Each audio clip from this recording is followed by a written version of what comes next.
नमस्कार, मैं अनुराधा अछवान। मेरी कहानी का शीर्षक है मेरी ताकत। ये कहानी मैंने अच्छीखबर.com पर पढ़ी थी। जापान के एक छोटे से कस्बे में रहने वाले 10 वर्षीय ओकायो को जूडो सीखने का बड़ा शौक था। लेकिन विडंबना ये थी कि बचपन में ही एक दुर्घटना में ओकायो का बायां हाथ कट चुका था और इसी वजह से उसके माता पिता उसे जूडो सीखने की इजाज़त नहीं देते थे। लेकिन ओकायो अब बड़ा हो रहा था और साथ में ज़िद्दी भी। उसकी ज़िद के आगे माता पिता को झुकना पड़ा और वो पास के ही एक शहर में, जहाँ पर मशहूर मार्शल आर्ट गुरु थे, उनके पास लेकर गए। मार्शल आर्ट गुरु बच्चे को देखकर सोचने लगे कि ये बच्चा जिसका बायां हाथ कटा हुआ है, भला कैसे जूडो सीख सकता है।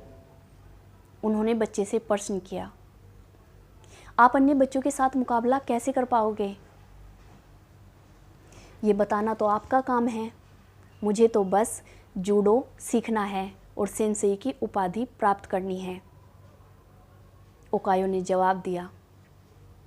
और उसकी सीखने की लगन को देखते हुए गुरुजी ने उसे अपना शिष्य बनाने का निर्णय लिया और कहा कि मैं जैसा कहूँगा तुम्हें बस वैसा ही करना है। ओकायो ने भी सहमति में अपना सर झुका दिया। करीब 50 छात्रों के साथ गुरुजी ने मार्शल आर्ट की ट्रेनिंग शुरू की और देखते ही देखते समय कैसे गुजर गया पता ही नहीं चला। 2 साल बीत चुके थे।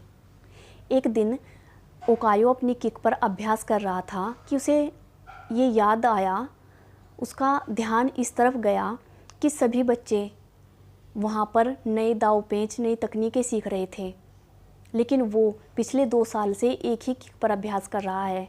उससे रहा नहीं गया और उसने गुरुजी से पूछा, गुरुजी क्या आप मुझे कोई नई तकनीक नहीं सिखाएंगे? गुरुजी ने जवाब दिया, अगर तुम्हें मुझ पर भरोसा है तो इसी किक पर अभ्यास जारी रखो। अब करीब 8 साल बीत चुके थे। सभी छात्र अभ्यास कर रहे थे। ओकायो भी अपनी उसी किक पर अभ्यास कर रहा था कि तभी वहाँ पर गुरुजी आते हैं और कहते हैं कि बच्चों, तुम्हें जो सिखाना था मैं तुम्हें वो सिखा चुका हूँ। आपकी शिक्षा पूर्ण हुई।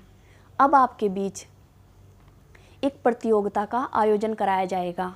जो उसमें विजयी घोषित होगा उसे सेंसेई की उपाधि से सम्मानित किया जाएगा। अगले दिन मैच शुरू होता है। गुरुजी ओकायो को आवाज़ लगाते हैं प्रतियोगिता में हिस्सा लेने के लिए।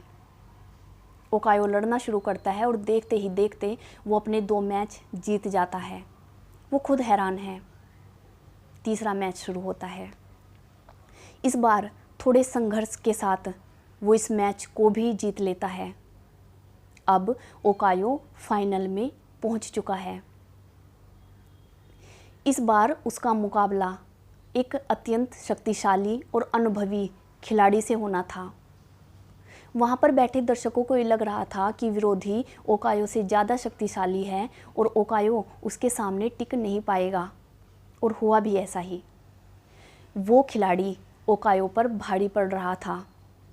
ये देखते हुए रेफरी ने कहा कि मैं मैच का विजेता घोषित कर देता हूँ विरोधी को। लेकिन तभी गुरुजी ने कहा कि नहीं, मैच अंतिम समय तक चलेगा। मैच दोबारा शुरू करवाया गया। जो विरोधी था वो अति आत्मविश्वासी हो गया। उसने ओकायो को कम आंकना शुरू कर दिया और यहीं वो सबसे बड़ी गलती कर बैठा। उसने अपना गार्ड छोड़ दिया। ओकायो ने इस गलती का फ़ायदा उठाया और बरसों से वो जिस किक पर अभ्यास कर रहा था, पूरी सटीकता और पूरी दक्षता के साथ उसने वो किक विरोधी पर जड़ दी। वो किक निरंतर अभ्यास से इतनी शक्तिशाली हो चुकी थी कि विरोधी जमीन पर धराशायी हो गया और बेहोश हो गया। अब ओकायो मैच जीत चुका था। उसे सेंसेई की उपाधि से सम्मानित किया गया। बाहर आकर उसने गुरुजी से पूछा कि सेंसेई, ये उपाधि भला मैं सिर्फ एक मूव सीखकर कैसे जीत सकता हूँ? गुरुजी ने कहा कि इसके दो कारण हैं। पहला कि तुमने इस किक पर इतनी महारत हासिल कर ली है कि शायद ही दुनिया में कोई ऐसा हो जो इतनी सटीकता से इस किक को मार सके। और दूसरा कि तुमने कि इस किक से बचने का सिर्फ एक ही उपाय था, और वो था अपने विरोधी का बायां हाथ पकड़कर उसे ज़मीन पर गिरा देना। अब ओकायो समझ चुका था कि उसकी सबसे बड़ी कमजोरी आज उसकी सबसे बड़ी ताकत बन चुकी है।